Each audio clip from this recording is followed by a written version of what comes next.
Hi, welcome to Fermilab.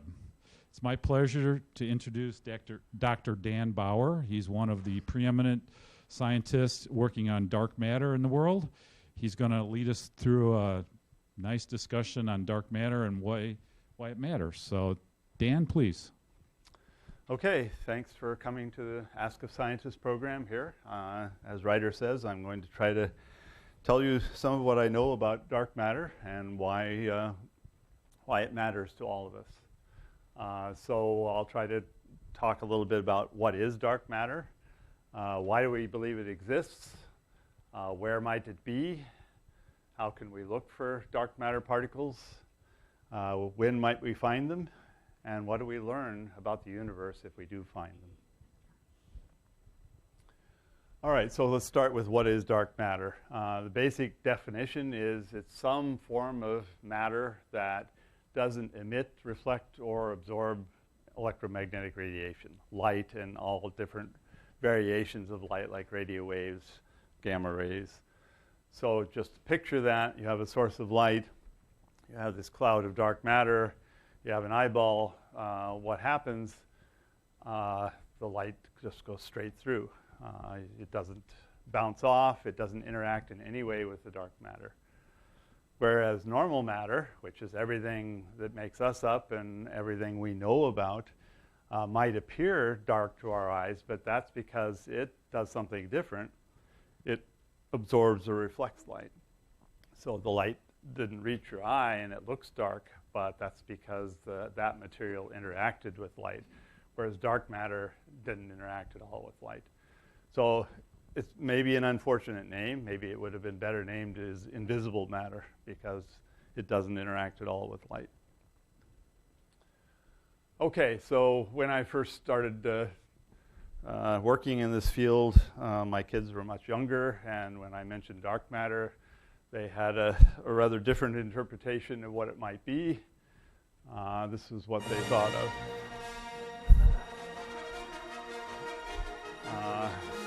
Unfortunately, this guy is rather reflective and carries a lightsaber, so that's definitely not what we're talking about in dark matter.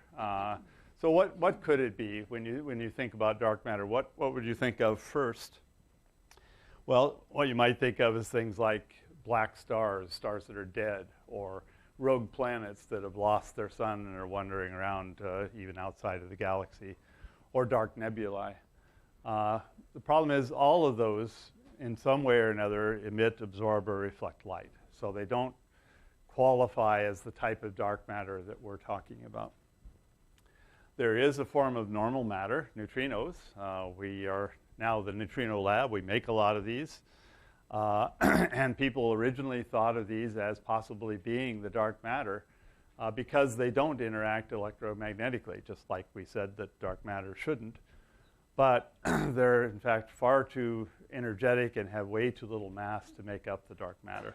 So they've already been ruled out as the source of dark matter.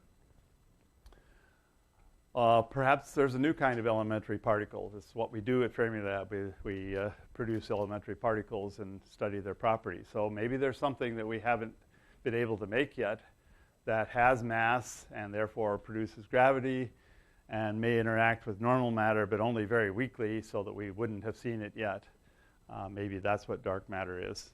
Where would it come from? Well, it could have came from the same place all matter came from, the Big Bang.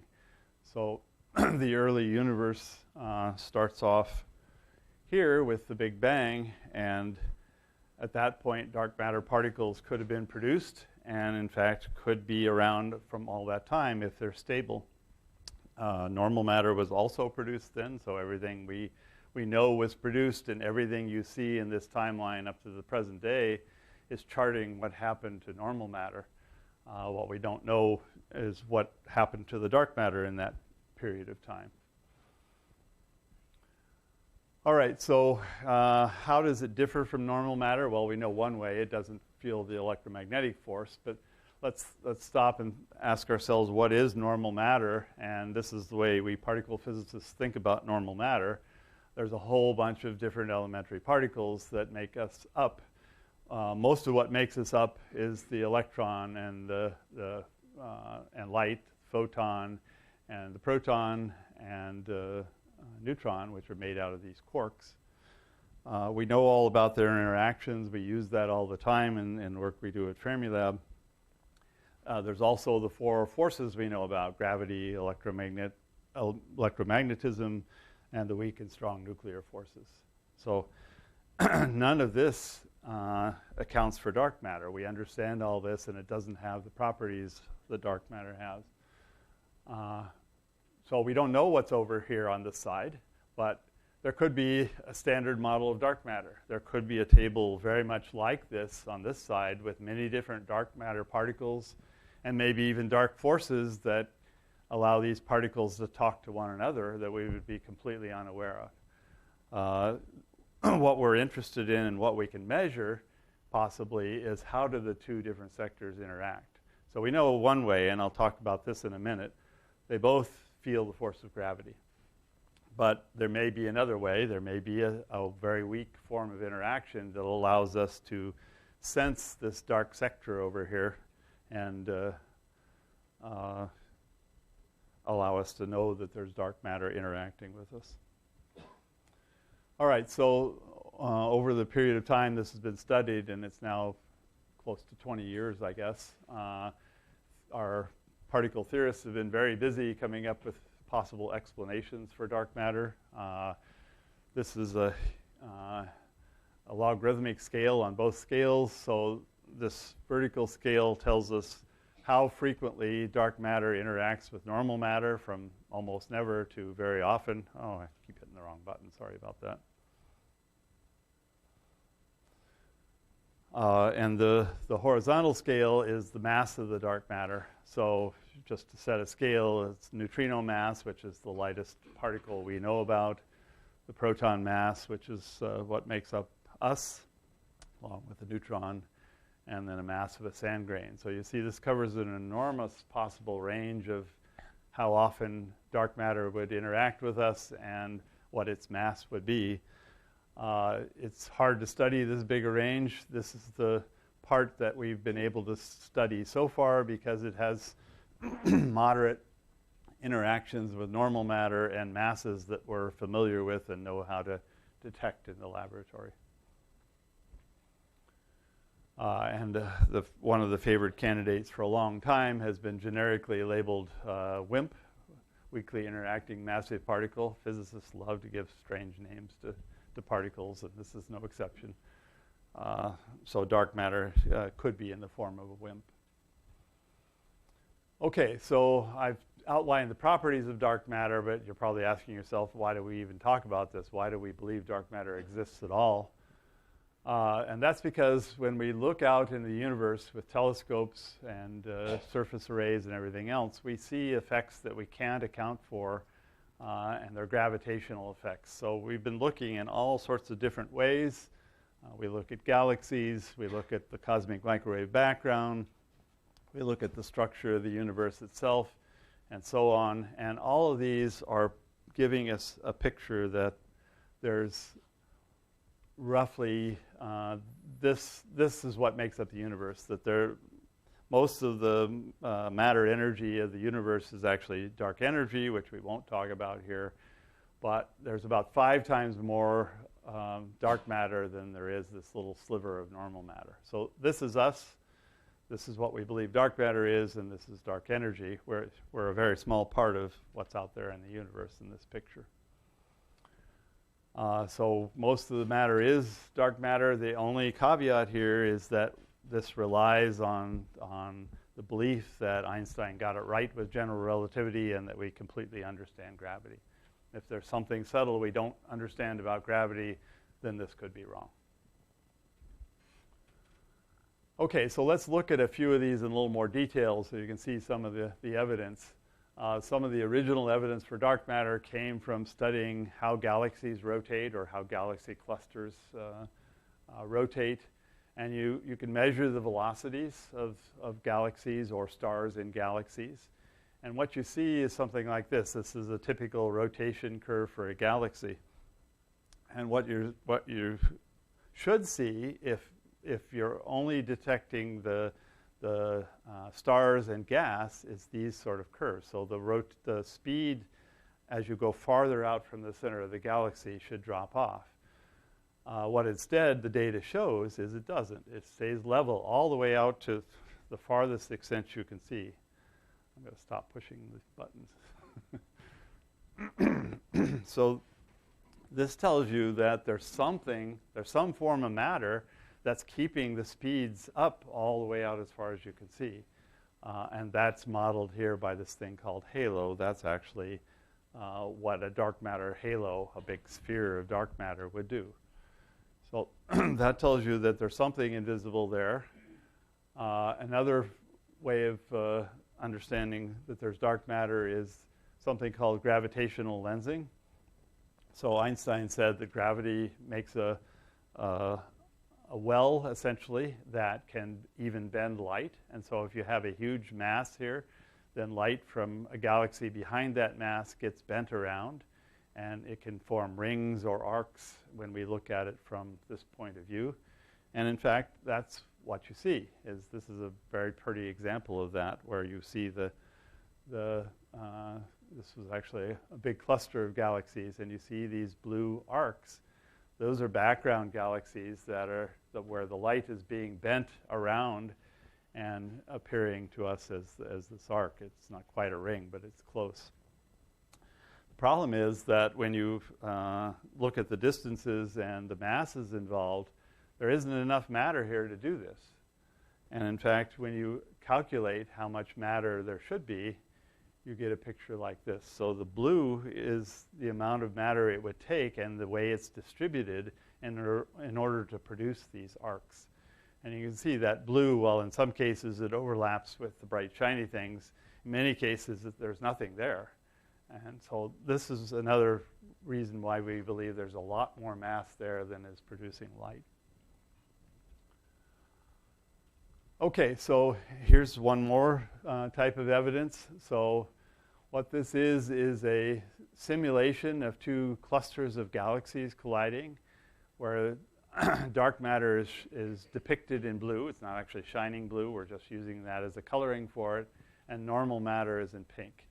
And what you saw there is that the blue just passed right through. The two clumps of blue passed right through, didn't do anything, whereas the pink got slowed down, and because normal matter interacts with itself.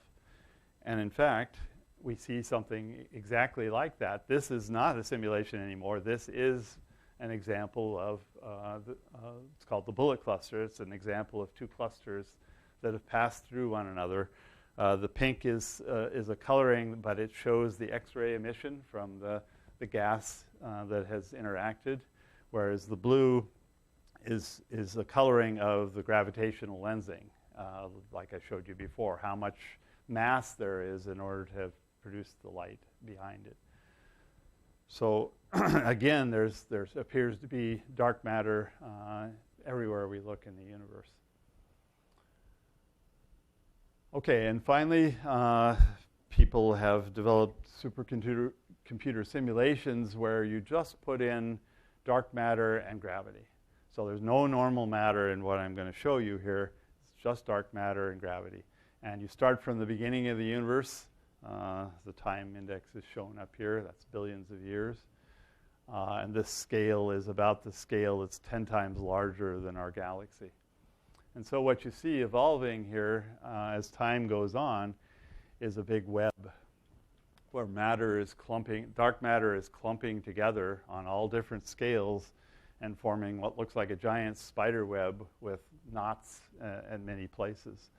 And if I let this go all the way to the end, you would see something that is very similar to what the next frame shows, which is an actual observation with the telescope from Earth of the large-scale structure of the universe, where they've mapped out all of the galaxies and clusters that can be seen as far out as you can see. And you see exactly that sort of web. But this is light here. This is an actual observation.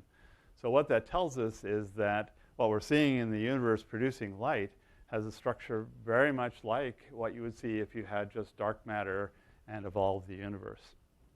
So what that means to us is that it was dark matter that actually clumped together and formed the seeds that led to the formation of galaxies.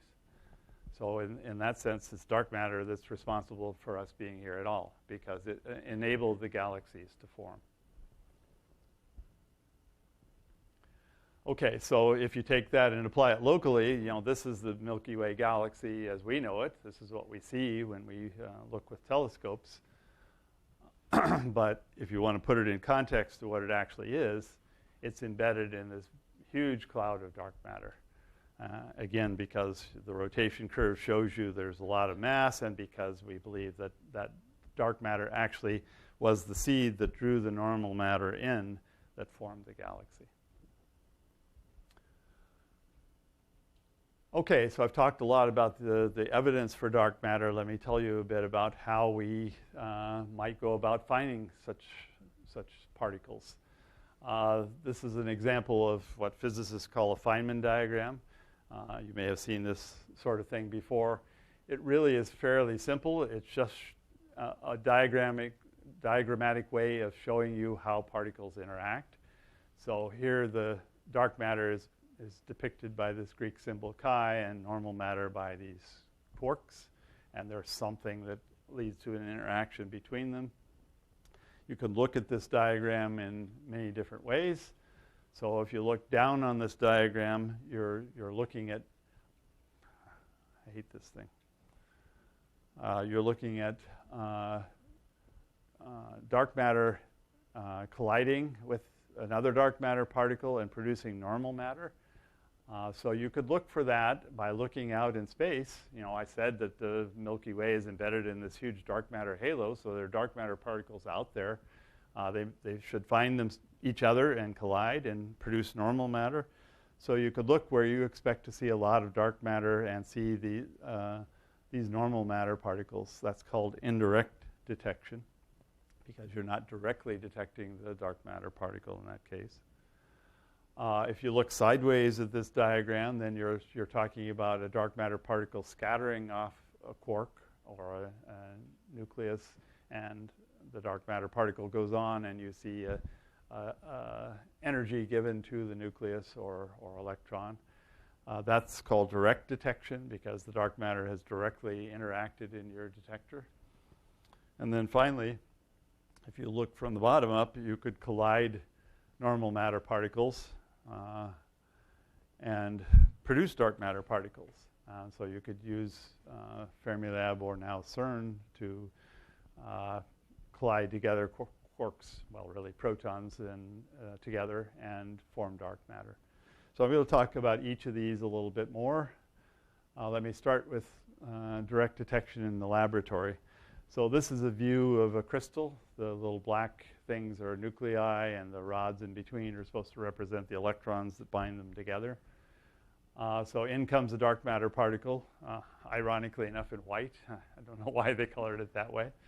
And out it goes, but what it did is to scatter off this nucleus right here, and it produced some byproducts. And in this case, what it produced is ionization, which is just kicking electrons out of an atom, or heat, which is this blue wiggling of the crystal. So that's the sort of way you would look for it, is to look for evidence that something has entered your detector and produced a signature that's a little bit of heat and a little bit of charge. Okay, so how do you go about designing an experiment to take advantage of that? Well, that's a very small amount of energy being deposited there. It's just a tiny little scattering off a nucleus. So you have to build an extremely sensitive detector to see that small in energy.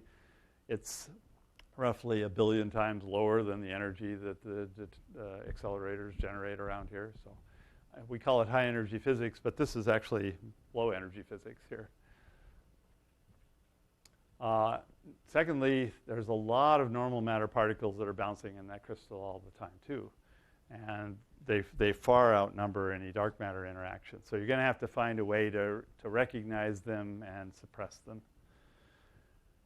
And you need a lot of detector mass and a lot of patience, because we believe the dark matter density, the amount of dark matter that's passing through us, is so low that with current experiments you might affect a few of those per year.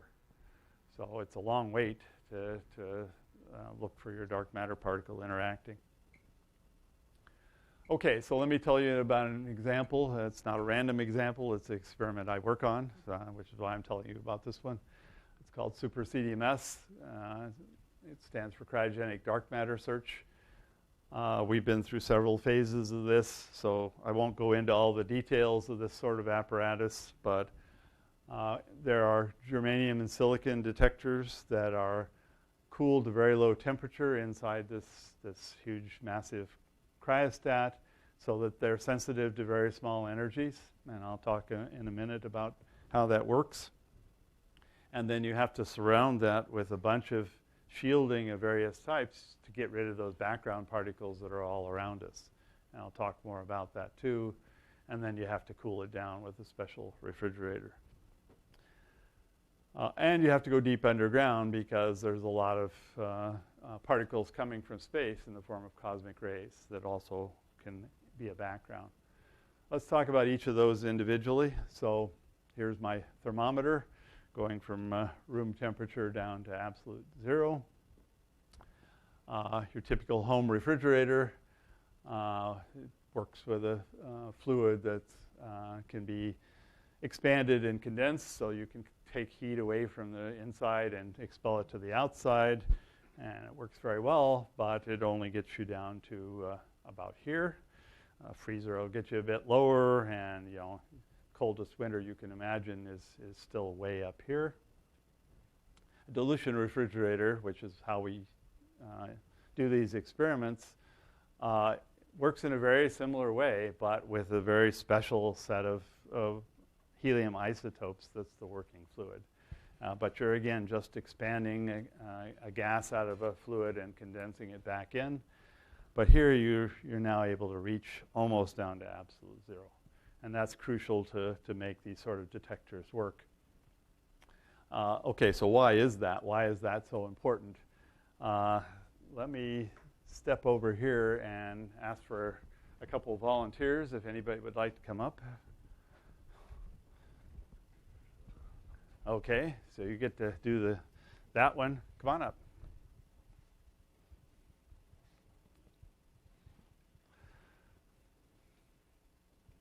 Okay, so what we have here is a heavy dark matter particle. I'm going to use you too. And a light dark matter particle. And what I have here is a crystal. So these tennis balls are the nuclei, and these springs are the electrons that hold them together. Now I'm going to have you wiggle this. All right, what is that? That's heat. That's a normal room temperature crystal. Keep wiggling. I need a lot of energy here. So that crystal is jiggling all over. Now, if he throws that dark matter particle in here, go ahead and toss it in. Didn't see anything, right? Because the thing is wiggling too much. Now, stop wiggling, but wiggle just a little bit. Yeah, just a little bit. Okay, throw it in again. Okay, so if you cool it down, if you reduce most of the heat from the system, then a single particle interacting in the crystal releases enough heat to be visible. Now this, I said, was a heavy dark matter particle, so it generated a pretty good wiggle. Go ahead and wiggle a little bit again. All right, toss that little light.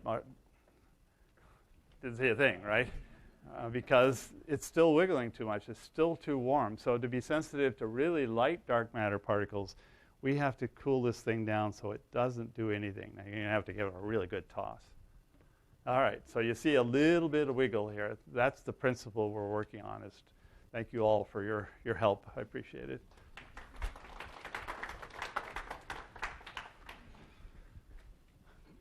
So that's why the cold temperatures, so to allow us to be sensitive to very small amounts of heat. This was a much better demo than my slide transition, so we'll get rid of that one. All right, so another thing I mentioned is backgrounds. We have to be able to recognize and suppress backgrounds. So let me take my detector in my shielded volume in an underground cavern and walk you through what are some of the backgrounds. So there's cosmic rays. They're high-energy particles from space generated from supernovae and active galaxies. At the surface, there's about 1 per hand per second passing through us. So they're passing through all the time. Most of them don't harm us, but in fact, this is a source of radiation. So pilots get a higher dose of radiation because they are higher in the air and the flux of cosmic rays is higher. So we go underground to avoid this. Even underground, it's not a completely negligible problem because one of these cosmic rays can come in, hit the rock, and make a particle that goes into the detector. Or it can come in and hit the shielding and make a particle that goes into the detector. So we really have to be deep underground to get rid of most of these cosmic rays. The other main source of background is radioactivity. So you don't think of things around you or even your body being radioactive, but all of us and all the materials around us have a tiny amount of radioactivity. If you eat a banana, you increase your radioactivity from a potassium isotope. That tiny amount of radioactivity actually is a huge background for these experiments. So it can be in the rock, or it can actually be in the material you're using for shielding. Yeah, it's hard to get materials that are free of radioactivity. So it's crucial that we minimize that we get the ultra-pure materials, and we have detectors that can recognize any backgrounds that can get into the detector volume. Okay, so I say we go deep, and I mean deep. So we did the previous version of our experiment a half-mile underground in an old iron mine in Sudan in northern Minnesota, and we're gearing up to go 1.5 miles underground at an active nickel mine in Sudbury, Ontario. Why? Because of the cosmic ray rates. So at the surface, it's ridiculous. You have, like I say, 1 per hand per second. At Sudan, we had 1 per minute in our experiment. Still too much. We ran there for many years, and that was ultimately a background. It's 1 per day in the new lab at Sudbury. So that's why we're going there. Also, you have to have as clean a lab space as possible because you make clean materials, but if you're working on an experiment, you yourself can carry the lab environment in and contaminate it. So Snow Lab, where we're going, the entire underground lab is a clean room. It's ironic. You think of a mine as a very dirty place. This is one of the cleanest places around, and it's in an active mine. But it's crucial to minimize this radioactivity problem. What's it like working underground? I'll give you a few snapshots from Sudan, and then if there's time at the end, I'll show you Snow Lab. So it's really nice to go underground at Sudan in January because that's minus 40. You spend most of the day in clean suits because you're trying to minimize the radioactivity that you're bringing to the experiment. You meet some interesting creatures. That's a little brown bat, and he made it 1/2 mile underground at Sudan, and he didn't like me being there. And we get to also talk to people. So Sudan was operated as a state park, and they would bring people down, and they'd say, "What the heck are you guys doing down here?" And so it was fun to tell them about it. You get to work with really cool detectors in both senses of the word. So this is a photo of one of the detectors that we use. It's a germanium detector. That's a model of it later. So if you want to look more closely, you'll be able to look at that. You can see the scale, and that shows you as well. This is not very big. It's a little bit bigger than fist-sized. When we were in Minnesota, we called them hockey pucks, but they're a little bigger now. But they're specially designed so that, I said before, the particles hitting these crystals liberate charge and produce these crystal vibrations, heat or phonons. We pattern onto the surface of these detectors little tiny thermometers, and when you look closely on that one, you'll see there's thousands of them on there.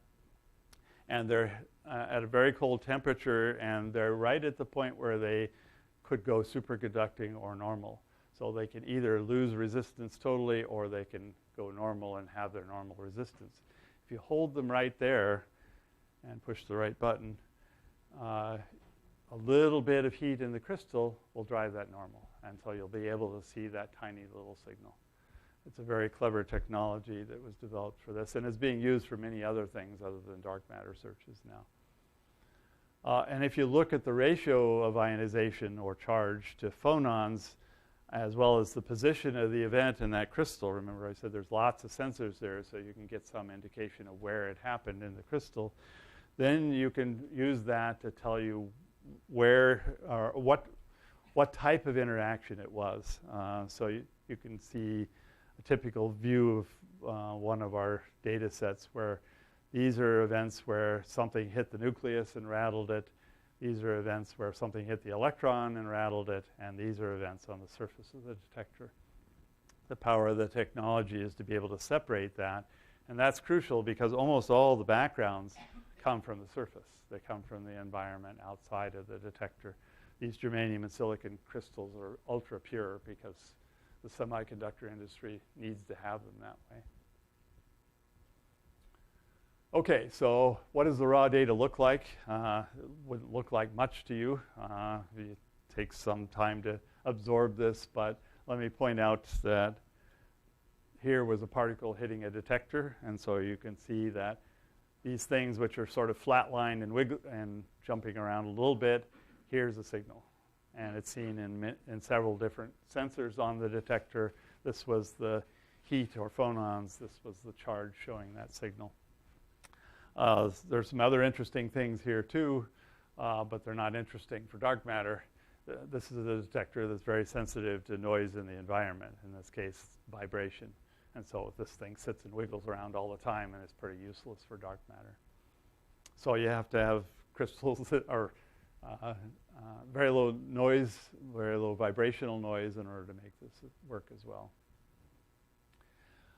Okay, so when you go to the 15th floor, you'll see this model for real, but I just wanted to show you this. This is what particle interactions would look like. So these little things here are sort of models of our detectors like that.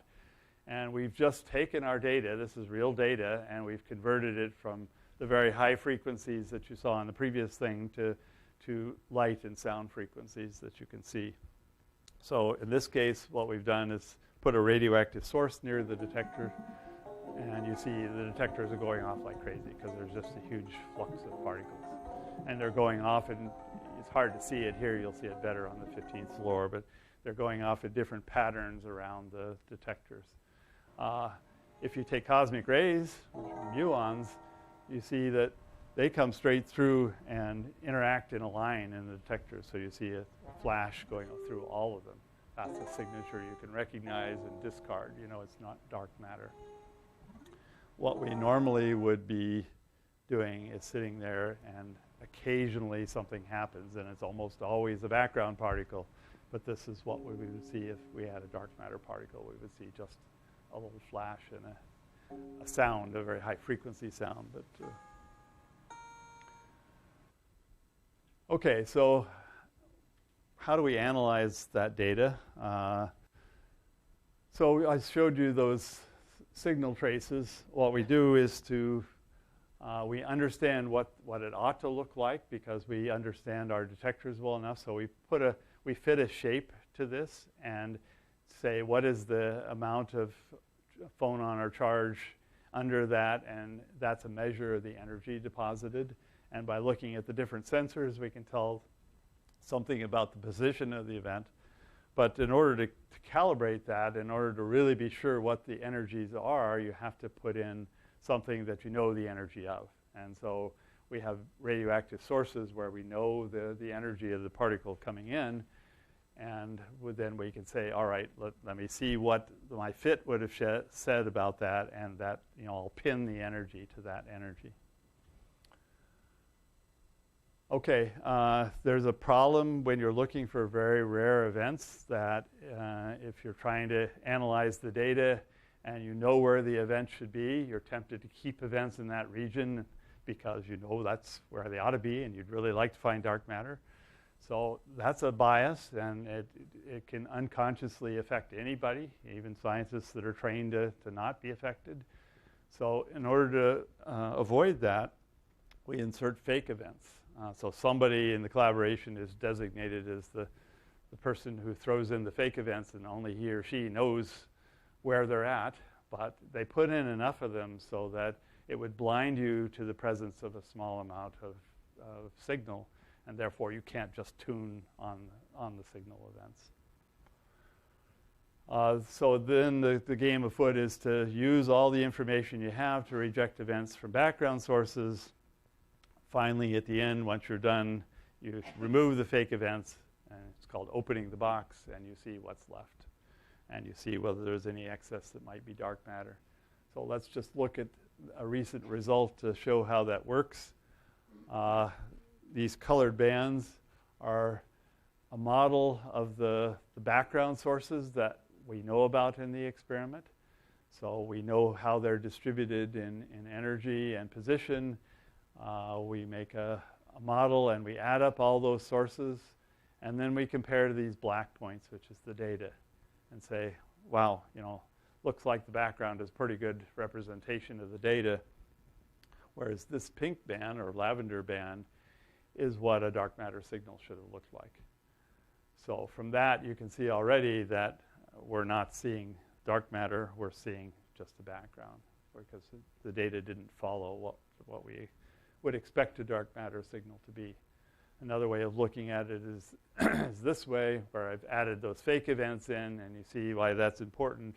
If you'd allowed yourself to only look at the real events, you might have said, oh, I'm going to tune my analysis so I keep all of those events. But if I have a whole bunch of them in there, I'm not going to be able to do that. So there's a particular range in this heat energy versus ionization where we know dark matter ought to appear. The gray points are outside of that dark matter band, and we do all our analysis. We remove the fake events, and we see what's left. Now, did we detect dark matter here? No, because you see all these gray points. There's still a background in the signal region. So we didn't do as good a job as we would have liked to get rid of the background here. And so we can't say, well, there could be dark matter there, but we can't say that there is because there's still background there as well. So what do we do in that case? Well, we make a plot like this where we're plotting the rate of interaction of dark matter with normal matter versus mass again. And okay, we say we found events, but they're consistent with background. They're not a dark matter signal. So that allows us to draw this curve on here. And what it's doing, it's called an upper limit. It's saying dark matter is not found at rates of interaction with normal matter that are that high and with that mass. So this region up here, we've ruled out. We say we didn't find dark matter there.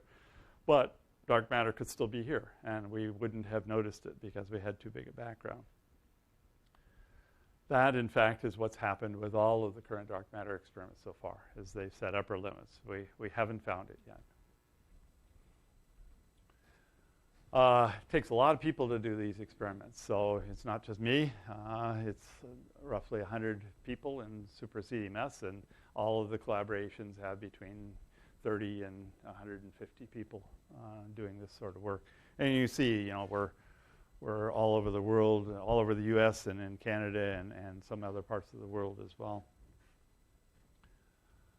Like I say, there's a lot of similar experiments worldwide using different technologies. So some groups use liquids, liquid xenon or liquid argon to detect dark matter. Others use bubble chambers, which is an old technology that was pioneered here but was resurrected for dark matter searches. There's people who use scintillating crystals, another old technology. And there's people that use CCDs, like in cameras, to look for dark matter. So we're trying every possible technology we can do to find this. There is another technique that one could use. So we're moving through the galaxy, and I said there's a dark matter halo. So from our point of view, you can think of that as a dark matter wind. Here we are moving through this and generating a wind blowing at us. If only we could feel it. But the Earth is also rotating around the sun. And so at different times of the year, the Earth's velocity either adds a little bit or subtracts a little bit from the motion of the solar system around the galaxy. What that does is create a small difference in the rate that dark matter would interact with normal matter, because it's really just the dark matter particle with a velocity that it has bumping into a nucleus. Well, if it's a little less, it gives it a little bit less energy. If it's a little more, it bumps it a little harder. That's an effect that, in principle, you could detect, and there is one experiment that says they've seen it. This nice little sinusoid is a seasonal variation of the rate that's seen in that detector over many, many years. And their claim is, oh yeah, we've seen dark matter because it follows that expectation. The effect is very small. It's only about 2% change in rate over a year, and it's not the only thing that changes seasonally. So it's hard to accept, and the biggest problem is no other experiment has seen the effect. And other experiments should have been sensitive enough, including ours, to have seen it. So this is the way science works.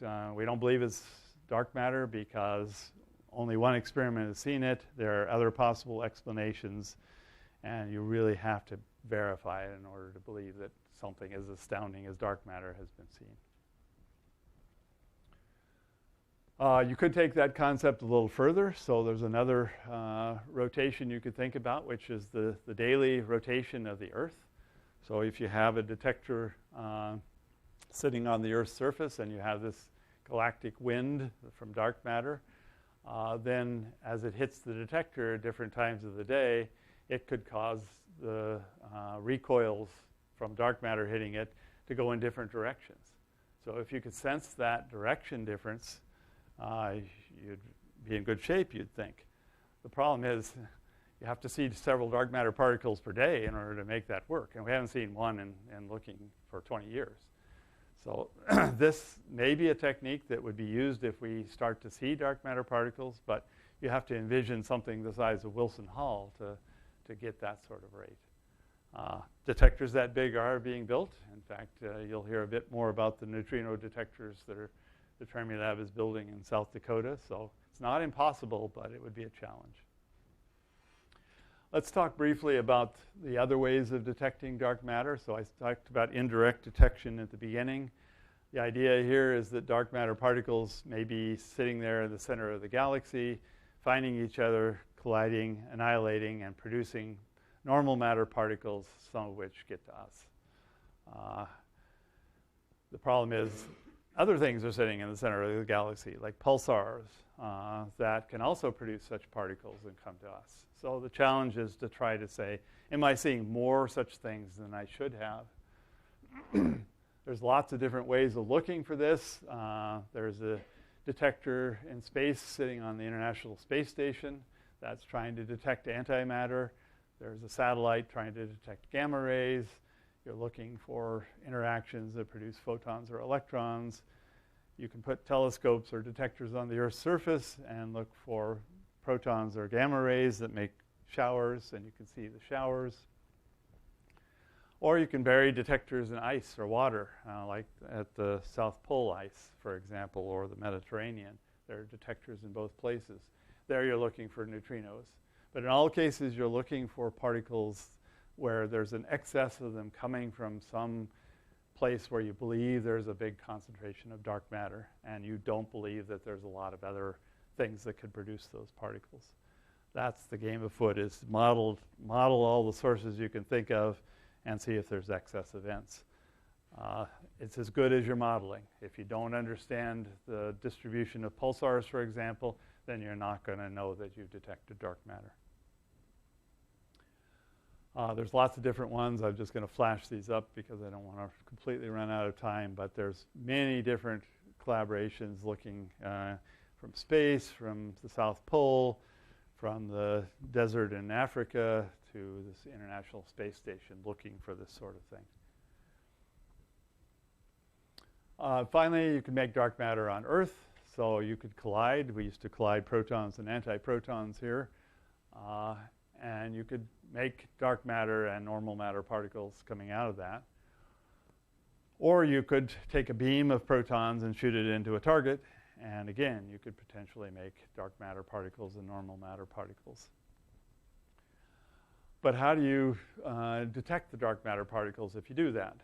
Because this is a typical, I think this is the Higgs event actually, but this is what happens in a collider. You produce this enormous swarm of normal matter particles. How are you going to know in all of that that you've also produced a dark matter particle? Well, you can't see it. It's not going to interact, at least very rarely. But what it's going to do is carry away some of the momentum or the energy. And so you have to look for something missing. You have to add up all of this swarm of particles here and say, that doesn't add up to what I put in, what I used to collide the event in the first place. And then you have to say, okay, if I do enough of these and I find something missing in a lot of them, does that mean I've detected dark matter? It's as good as your detector and your analysis. So it's not a straightforward thing by any means, but they're doing it. We did it here when we were a collider, and CERN is doing it with the two big collider experiments. This is a typical result. It's a very similar sort of scheme where you model, and these colored bands are models of all the different normal processes that would produce that signature. And then you look at the data and say, follows that colored band pretty well, doesn't it? And I don't see anything excess. I don't see anything missing here. So we didn't find dark matter in this case. But they're continuing to look at CERN, and you may have to just run a lot longer or produce higher beam energy in order to find it. Okay, so what will we learn if we detect dark matter particles? Well, so in particle physics, we'll answer the question, do dark matter particles exist? Yes, if we find it. Then, we found a new particle that we didn't have in our standard model. Are they stable? Well, they must have been, if they were produced in the Big Bang and we're detecting them now, they must have been stable for 13.8 billion years. So that's pretty stable. What theory would you construct to fit that? Well, the theorists would go crazy. They would come up with all sorts. In fact, they do already, but they would go even crazier. But you'll have to have a lot of particles before you can really tease out fully what they found. But in the end, it's going to lead to a more complete theory of particle physics. There's something beyond the standard model that we will learn about. Cosmology. So, what is this missing piece that we call dark matter? If we detect it in the lab, we know it's an elementary particle. That's because that's what we're looking for.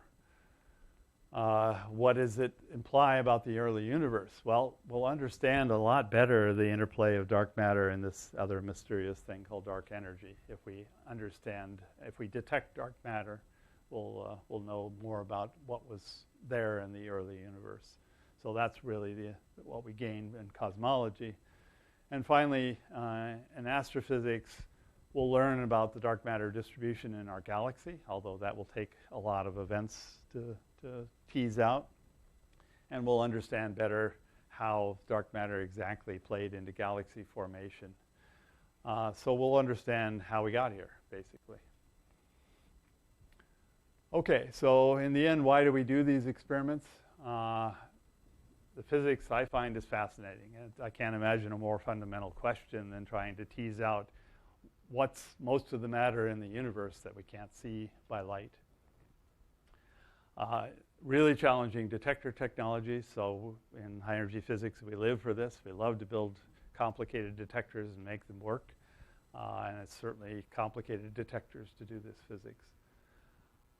And it's hard to beat working in deep underground mines or the South Pole or in space, although Fermilab and CERN are cool places too. So, and finally, it's just fun to tell people about, at least it has been for me. So let me just end with the fact that on October 31st is Dark Matter Day. It's the second International Dark Matter Day. And you should take advantage of that. Look for events around you. Here's the website if you want to look for that. And here's some more websites you can look if you want to learn more about this subject. So I'll stop there. And call for questions. Thank you, Dan. Mm-hmm.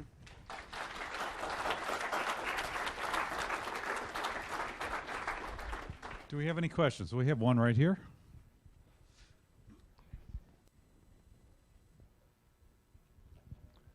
forgive me because you probably said it, but I'm not clear how you know 75, 90% of the matter in the universe is dark matter.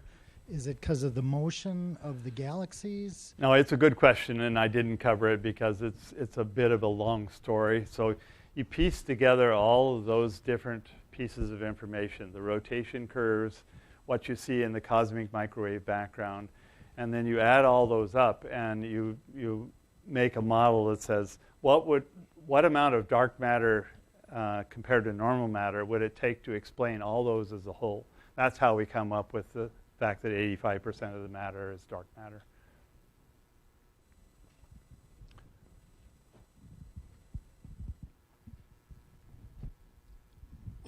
So you said towards the beginning that dark matter provided the seed for matter to come together as galaxies, but I thought by definition they didn't interact.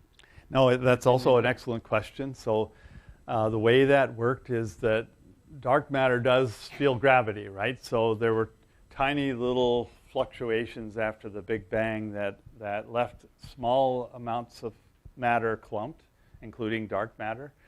Dark matter provided the gravity that started to grow those clumps, like that simulation I showed you that made the big web. The reason that dark matter is good at that and fast at that is that it's only feeling gravity as far as we know.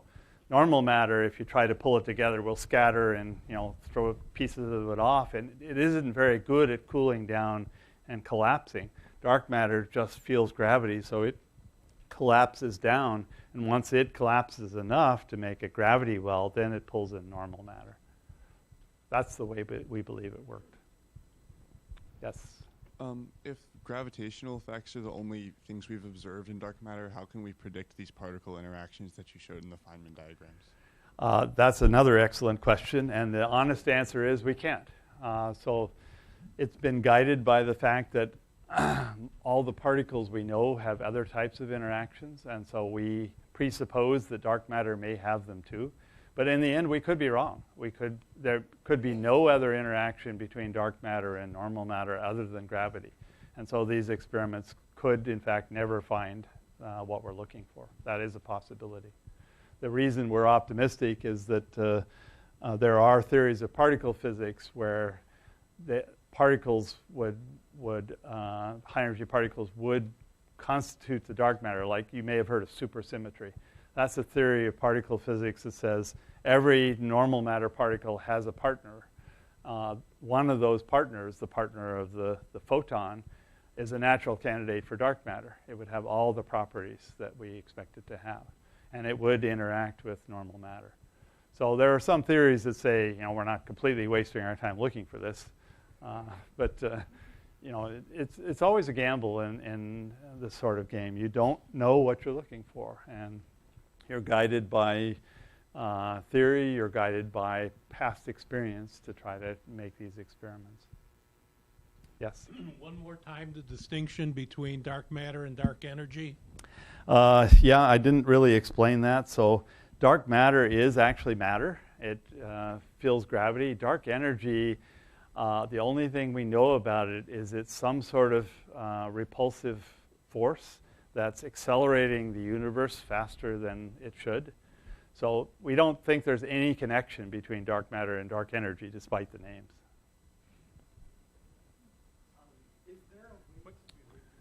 Yeah, we want to get this on tape.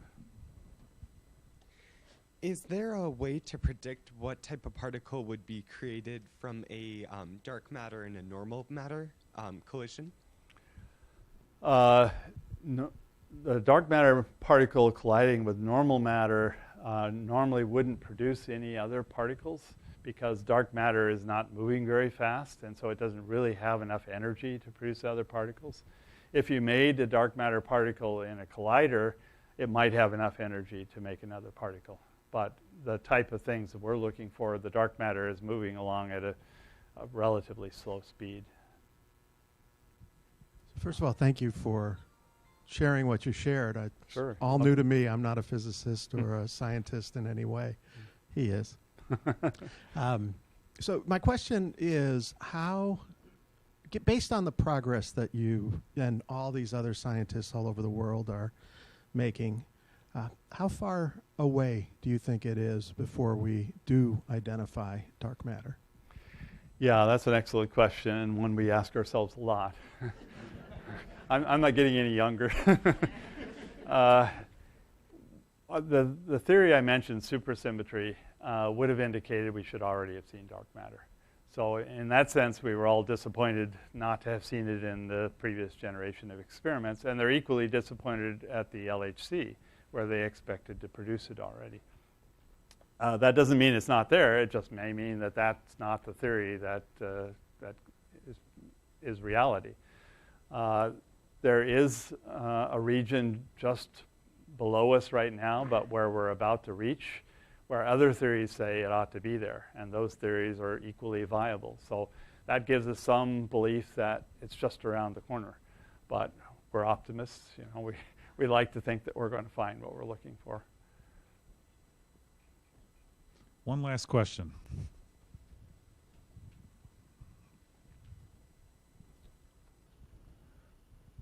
Thanks. Just clarification. When you say that dark matter feels gravity, do you mean that it is subject to gravity and that it also has its own gravity? Yes, it has both. It produces gravity and it feels gravity. So it is mass, just like other mass. And it interacts with gravity just like normal matter. If there's a few minutes, could I play the SNOLAB video? I think this would be interesting to you because it gives you a very keen sense of what it's like to do these experiments underground.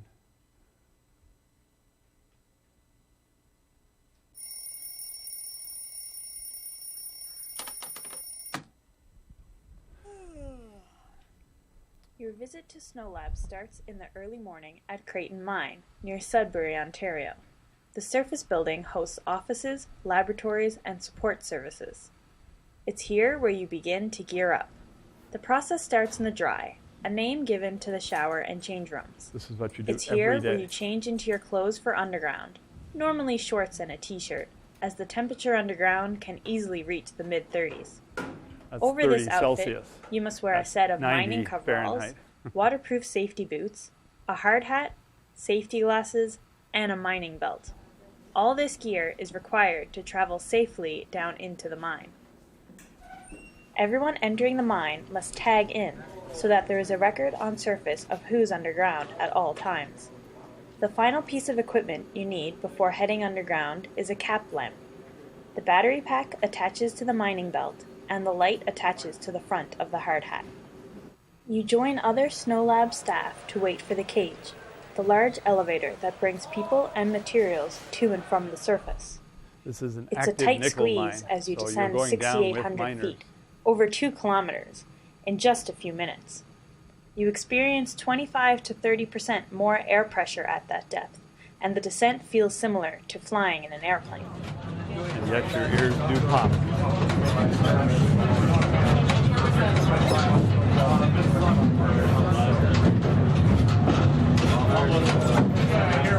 20% larger. So instead of 15 psi, it's 18 psi. SNOLAB is located at this depth to shield sensitive experiments from the cosmic radiation at the Earth's surface.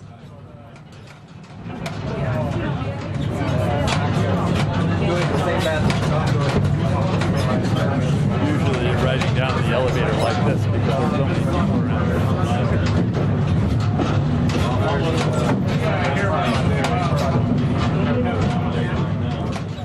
6,800 feet, mile and a half.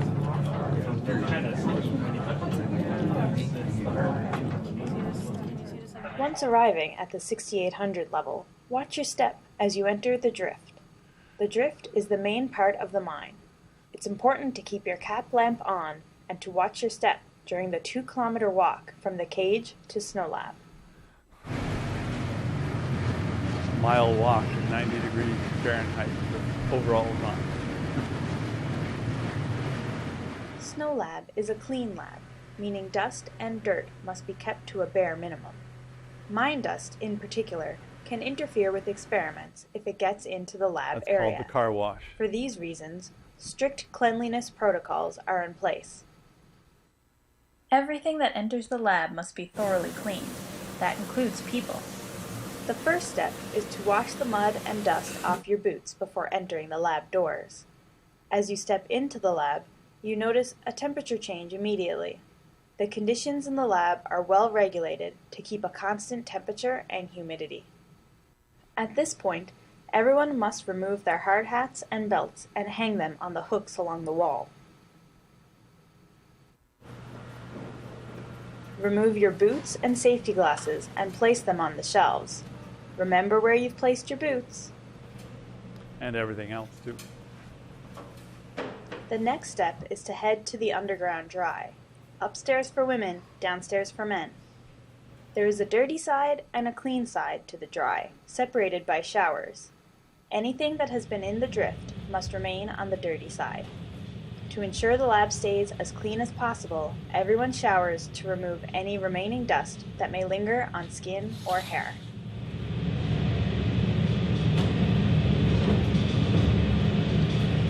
I love the song coming out.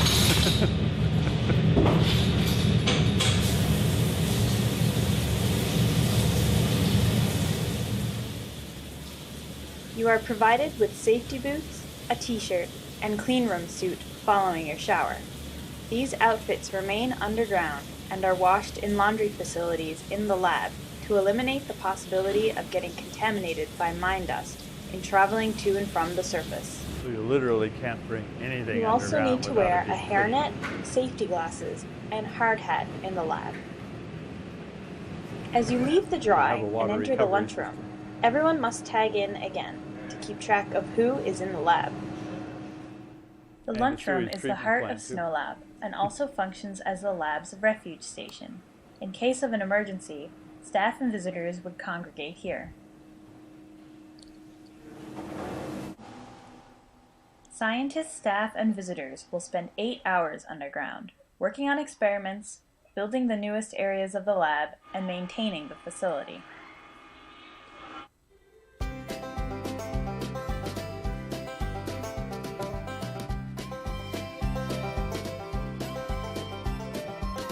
That's a form of shotcrete. At the end of that the day, is very you and the smooth rest of the covers the Snow walls, Lab allows crew it to be pack up cleaned and easily. head back to surface. This whole lab is maintained as a clean room, so they have a bunch of support staff that wipes it down on a rotating basis all the time.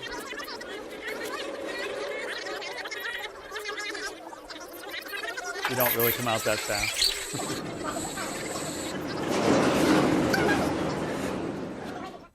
The Snow Lab crew will be back, prepared to do the same thing all over again tomorrow.